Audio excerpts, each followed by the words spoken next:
It seems so foolish in the face of all that's happening in the logic of this domination system all around us. Seems so foolish to place a faith in generosity.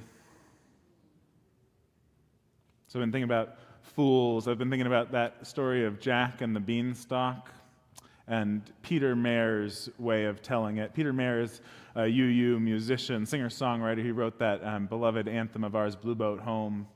He tells the story of Jack and the Beanstalk like this. Imagine you are Jack in the story, but there's been a change in the storyline.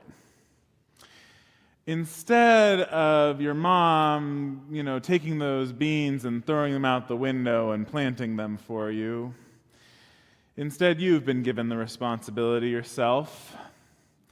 And you think it over, he says, and you decide, you're not going to plant your beans. And before you know it, you're middle-aged. And he says, those beans, you still have them, they're in your nightstand. You open the drawer, you look at your beans, you ask yourself, are you ever going to plant your beans? Oh, that's not how the story goes, he sings. When do heroes play it safe? You've got a job and a family, but not a single golden egg.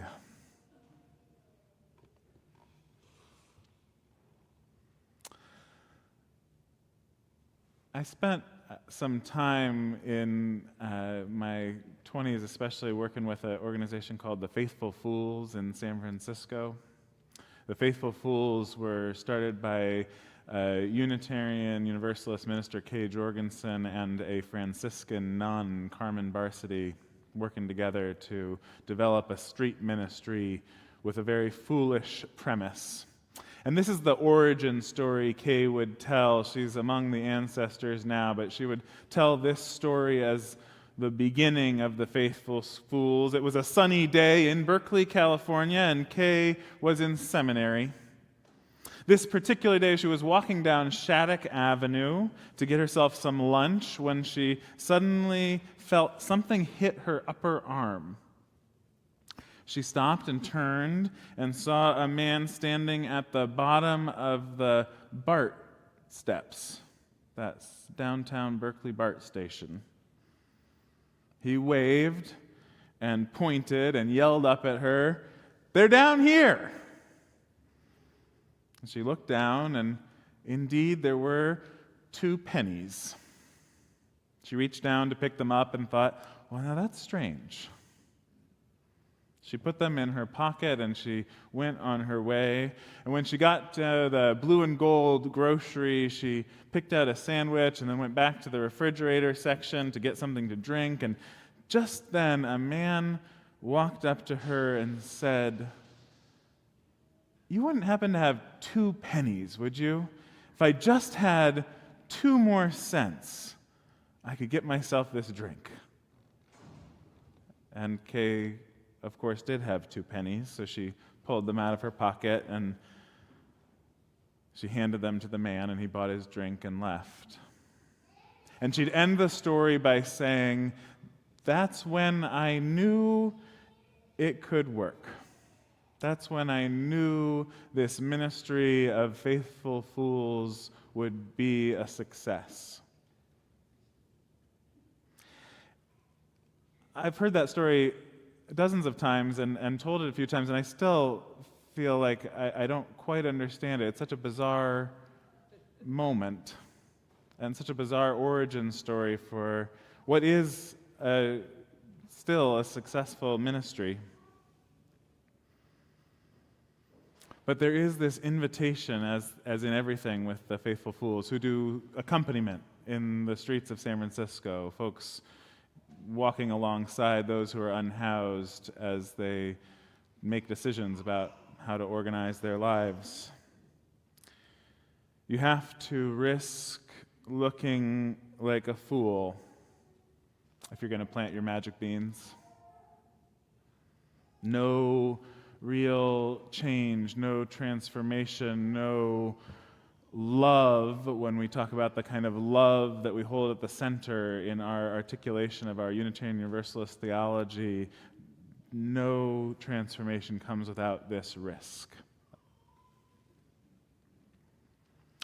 And I notice a paradox in the story, that the seeds of transformation in that Jack and the Beanstalk story, the seeds of transformation of this power to change the nature of reality, they come with both the seeds of transformation and the seeds of stuckness in the same moment.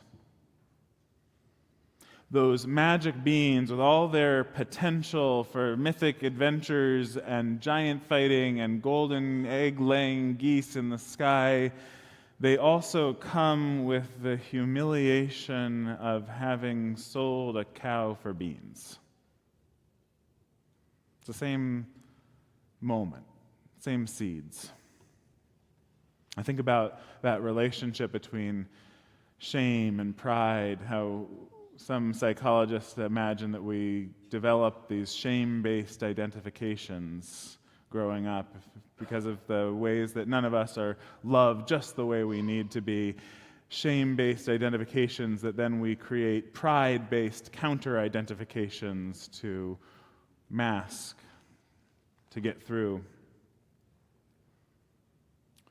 These humiliating seeds that also hold the potential for giant slaying stalks. In the wounding, in the humiliation, is the wanting. We cling to exactly the thing, these magic beans, that we have to let go of. If we ignore the wound and stick it in the nightstand, we do get stuck. If we instead listen to it, if we discover that it can lead us to the healing we desire, then we know that within the wound, we hear within the wound is the wanting wisdom of what we truly need.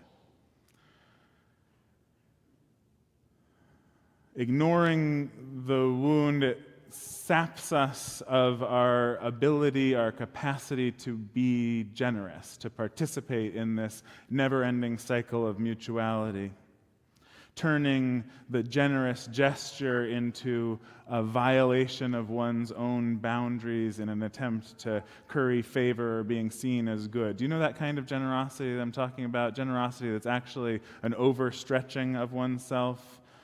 Not the generosity that comes from knowing I have more than I need and I can provide you with something too, but the generosity that's trying to make up for a wounded sense of deficiency. Or we might give up on generosity entirely as to avoid or attempt to avoid being seen is foolish. Because in this domination worldview, that best way to protect your vulnerability is never allow the possibility of having any weakness exposed, never admit the shame, never know dependency. It's why authoritarian rulers have always been and are all over the world allergic to humor. The authoritarian rule, autocracy, it's incompatible with looking foolish. And what's spiritually true, I believe here, is that separation, that cutting off of vulnerability, that refusal to engage in humor, to be humiliated, to have humility, is about a refusal to be brought down to earth. All these words, humor and humiliation and humble, and they're all rooted in this humulus, this Latin, the earth, low, close to the earth. Having a sense of humor is about being willing to be brought low down to the earth. To understand ourselves in the context that makes our own weird reality absurd. I remember the story of a rally once in Knoxville, Tennessee. This is some years ago. The white supremacists came to town, neo-Nazis, to parade through the streets of Knoxville, and the clowns showed up.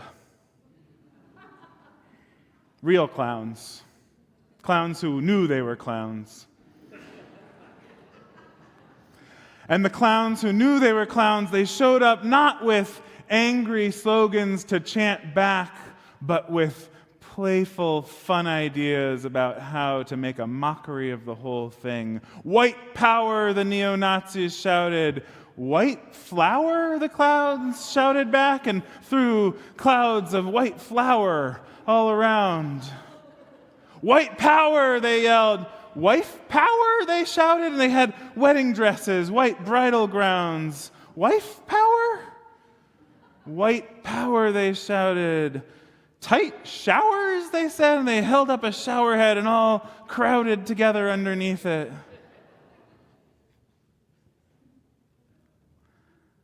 There is a mysterious, non-rational, sensical power in the foolish response to those who believe they have power over all. With this season in the Christian calendar of Lent starting this past week, and Fat Tuesday and Mardi Gras, I was thinking about the ways that tradition is rooted in those ancient old European traditions of the Feast of the Fools, those days where you would flip everything on its head and allow the fool, the lowliest, to be high ruler of all, to remind the powerful and the low alike that the nature of reality is not captured in the crown or the throne, that there is a more mysterious, more foolish logic to play in this world. It's also the moment that happens at the end of this Lenten story in a few weeks just before the end, just before we talk about Easter and that whole weird story. We'll get there. But just before that, it's Palm Sunday, right? When in one of my foolish moments, I always, and maybe you've heard me say this before, I always thought the Sermon on the Mount was Jesus riding on the donkey, because I got that. I was a Unitarian kid, and it didn't. But so this Jesus it does ride on the donkey. It's just not the. But so he's riding into town on the donkey, and here's what's the brilliant, foolish mockery of the moment. Is that it's the very same time when during Passover Seder, the emperor would put on a display of his power over the Jewish people by marching through their streets, a visual panoply of imperial power.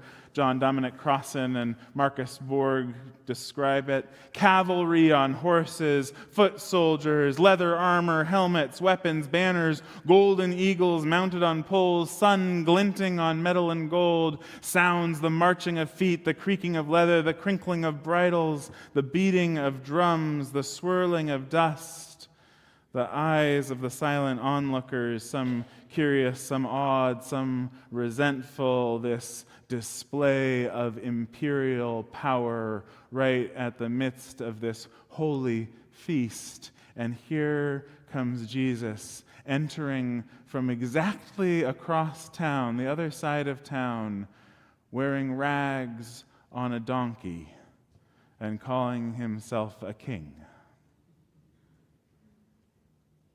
An act of political theater, of resistance to the logic of empire.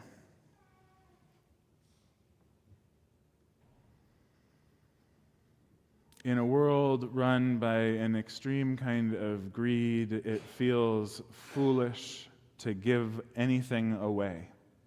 I feel it in my own life. I feel so worried about my long-term well-being, my financial future here in a place that's so expensive to live. It's so hard to figure out how much I could give away.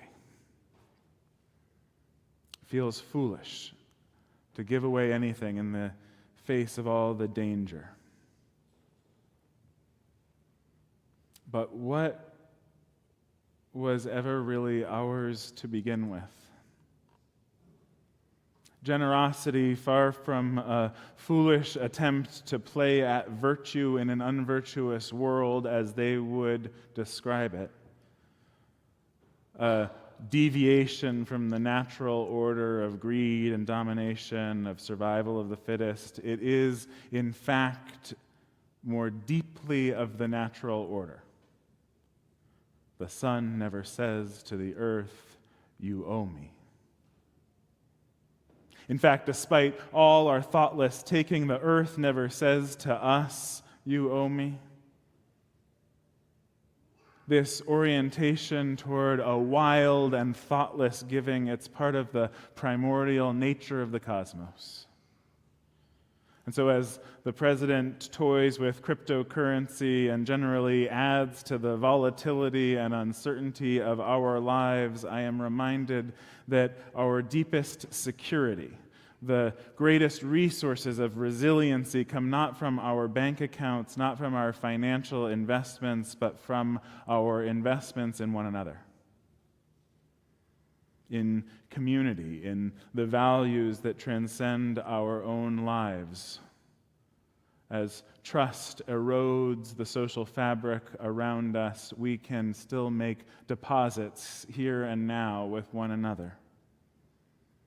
This is why we've named generosity one of our core Unitarian Universalist values now, even though I think it's probably the most aspirational of those values, because it flows naturally from our theological commitment to interdependence.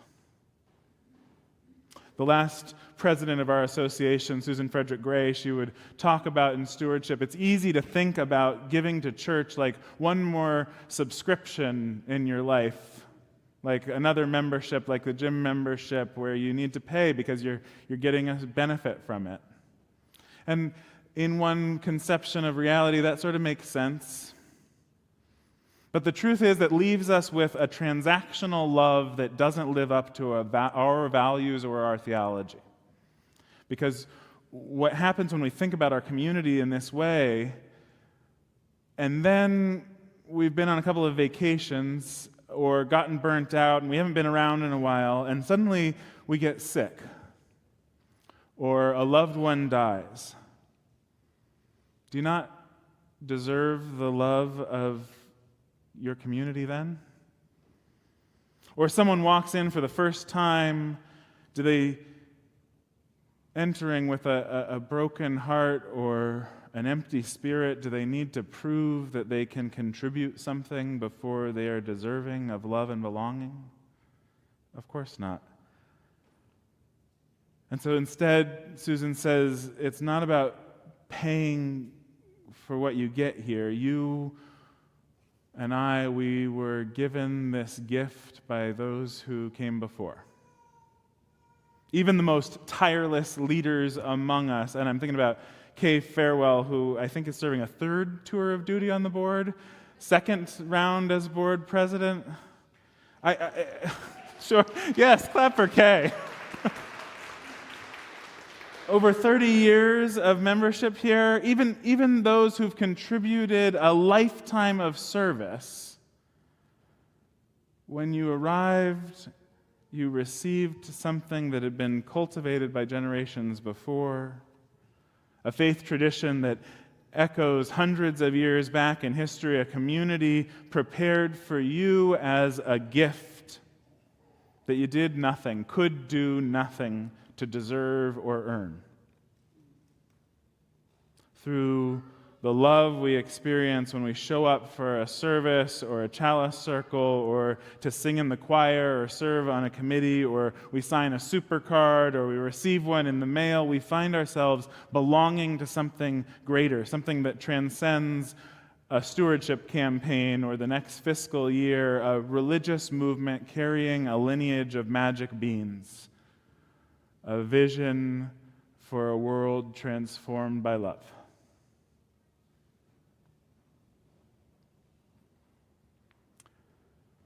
One of the seed parables that Jesus taught, I love these seed parables. He said the kingdom of God is as if someone would scatter seed on the ground and then would sleep and rise night and day, and the seed would sprout and grow. They do not know how. The earth produces of itself first the stalk, then the head, then the full grain in the head. But when the grain is ripe, at once they go in with their sickle, because the harvest has come. It's a reminder we're not in charge. Never have been, and that's okay. There are greater forces at work than human hands, than each of our own limited capacities at work in the world. Faith is sometimes about trusting time and spirit to do their work. You don't have to know how it's going to turn out. You don't have to be ready to take on the giant.